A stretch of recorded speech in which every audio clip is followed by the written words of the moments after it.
चला तर मग आज करूया आलू पराठे। त्यासाठी बटाटे स्वच्छ पाण्याने धुवून घेतले, त्यानंतर त्याचे 2 काप केले यासाठी की ते लवकर शिजतात। त्यानंतर कुकरला 2 ते 3 शिट्ट्या घेतल्या। त्यानंतर बटाटे शिजल्यामुळे त्याची साल खूप फास्ट निघते, पूर्ण बटाट्यांची साल काढून घेतली।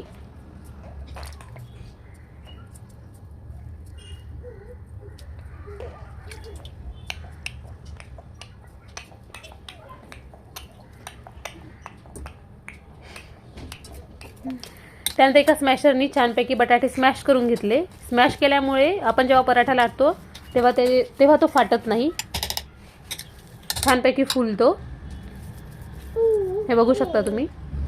त्यानंतर बटाट्याच्या भाजीसाठी मी भरपूर असा लसूण, हिरवी मिरची, कोथिंबीर, जिरे आणि मीठ याचं छानपैकी मिश्रण करून घेतलं, म्हणजे बारीकशी अशी पेस्ट।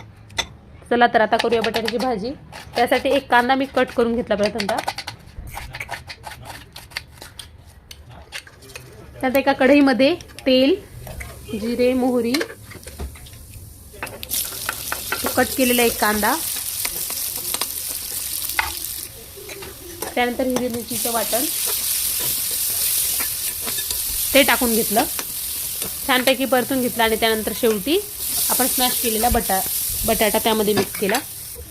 तुम्ही बघू शकता, दिसायलाच किती छान दिसते आणि टेस्टही त्याहून अधिक छान आहे। नक्कीच एकदा करून बघा। त्यानंतर छान थोडीशी छोटीशी वाफ दिली आणि थंड करण्यासाठी ठेवून दिलं।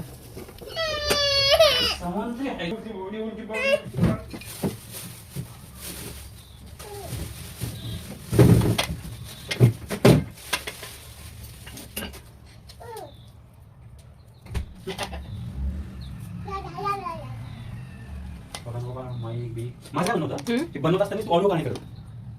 साऊंड सिस्टम सही तुम्हाला ठीक आहे, नाही बनवत असताना ऑडिओ करायचा आणि नंतर ना म्हणजे ऑडिओ म्हणजे मोबाईलला एरच कनेक्टेड असेल ना ते, तर काय होईल, पराठा लाटताना अजिबात तो फाटत वगैरे नाही, बघू शकता तुम्ही। त्यानंतर पॅनला तेल, तूप अथवा बटर तिन्हीपैकी काही यूज करू शकता, ते लावलं। त्यानंतर एक साईड भाजून घेतली, दुसऱ्या साईडला परत बटर और तूप लावलं, छानपैकी भाजून घेतलं। ते बघू शकता तुम्ही किती छान प्रकारे भाजला गेला आणि एकदम सॉफ्ट, अजिबात कडक होत नाही। गरम गरम खायला तर खूप यम्मी लागतो, नक्कीच ट्राय करून बघा।